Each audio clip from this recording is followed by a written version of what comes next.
Well, new frustrations in Uvalde this morning after weeks of demands for transparency. There is new video from inside Robb Elementary. It has now been 7 weeks since these 19 children and 2 teachers were shot and killed just days before the end of their school year. Since then, many of their families, the community, and top state leaders have asked the same question. Why did it take nearly an hour and a half to kill the shooter? And why has it taken so long to see surveillance video from inside that elementary school? The State House committee investigating the shooting said that 77-minute video will be shown in Uvalde, then released publicly this upcoming Sunday. Now, no state law has prevented the release of that video, and our partners at KVUE in Austin obtained a copy of it. And we had a thorough editorial discussion and have decided to show portions of it. Now, our feeling being is that it's part of public record and helps us understand what exactly happened inside. Yeah, that said, a heads up for sensitive eyes and ears this morning because this video is difficult to watch. You will see the gunman, you will hear him fire. As Chris Sadeghi is with us now to walk us through this video and just what it means for the investigation. Chris. Well, Mark, we've heard for 7 weeks now how the police response was a failure, and the video is confirmation of just how much time passed without any attempt to get into the classroom where the shooter stood. Just to reiterate, this video is hard to watch. We also want you to know that the video we're about to show you does not include any video of anyone being shot. Some faces have been blurred, and the sounds of victims' cries have been edited out. But you will hear the sound of gunshots to understand just how much firepower was used. After wrecking his truck outside of Robb Elementary and shooting at 2 people who approached the wreck, the shooter walks into the building at 11:33. He walks around the corner and down the hall toward 2 adjoining classrooms where the attack happened. A young boy in the hallway comes into the frame and peeks around the corner to see the shooter and then runs off as we hear the sounds of the first of more than 100 shots he fired during the course of this shooting. 3 minutes later, at 11:36, the first officers arrive and 2 of them walk up just outside the door when you hear shots from inside the classroom, and they come running back down the hall after being grazed by bullets, one of them feeling his head to see if he was shot. We've sped up the video over the next 44 minutes. During that time is when we see the hallway fill up with more officers, more equipment, but no attempt to breach the classroom door. In fact, they're down the hall at a safe enough distance from the classroom.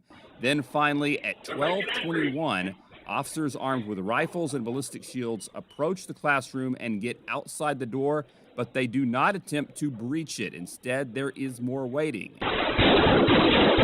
It's not until 12:50 that we see them make their move and hear the gunfire from police that finally kills the shooter and allows them to get into the 2 classrooms. At that point, 19 children and 2 teachers were killed. And so now that everyone has seen how exactly that played out, law enforcement officials from across the country are really breaking down the response. We're going to hear from one of them to get his thoughts coming up in 30 minutes. Okay, so now the video is public, and earlier this morning we heard from a parent who said it just had this visceral response. I mean, he said he wanted to go after these officers for just standing there. Now, we understand the anger, right? But there's anger, there's accountability. Could we see any of that? And there's certain avenues for accountability. One of them is in the form of civil lawsuits, and that piece of video will be evidence that can be shown before a judge and jury for any kind of civil lawsuit that may be filed. We assume that there will be plenty to come from this incident. Now, there have been questions about criminal charges for officer negligence since they did not go into the classroom. I was reading some interviews on that, and a lot of the experts say it is very rare that you see officers prosecuted for inaction. It's one thing to prosecute an officer for the actions they take, but very rare, very hard to prosecute inaction.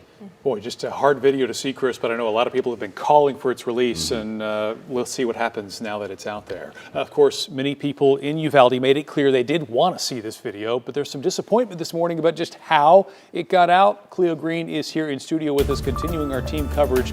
A lot of reaction, as you might imagine, Cleo. Yeah, Mark. Families of the victims, they did want to see this video. They thought they were going to see it on Sunday, so they were blindsided by how it was released. And then to hear those gunshots and then to see those officers doing nothing in that hallway makes them relive their pain. That is the very reason why the mayor of Uvalde is upset. We got a chance to hear from him at the city council meeting last night. Take a listen. And that was the most chicken way to put this video out today.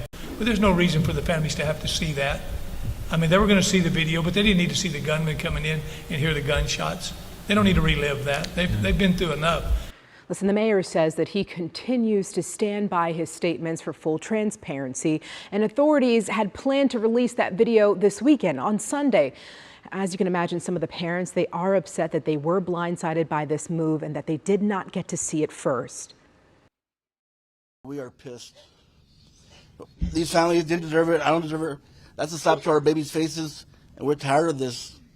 You know, we can't trust anybody anymore. It's aggravating.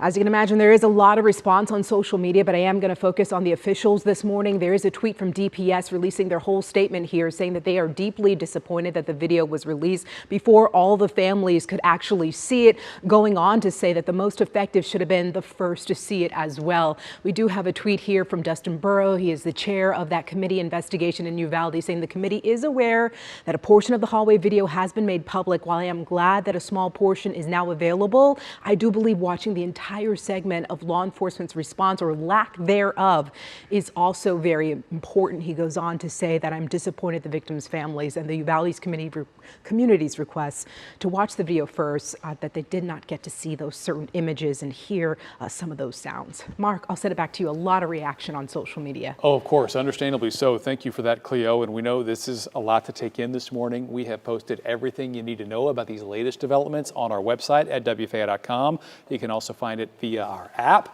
That includes more in-depth context of the video that came out yesterday and a full breakdown of just what the entire video, all 77 minutes of it, shows.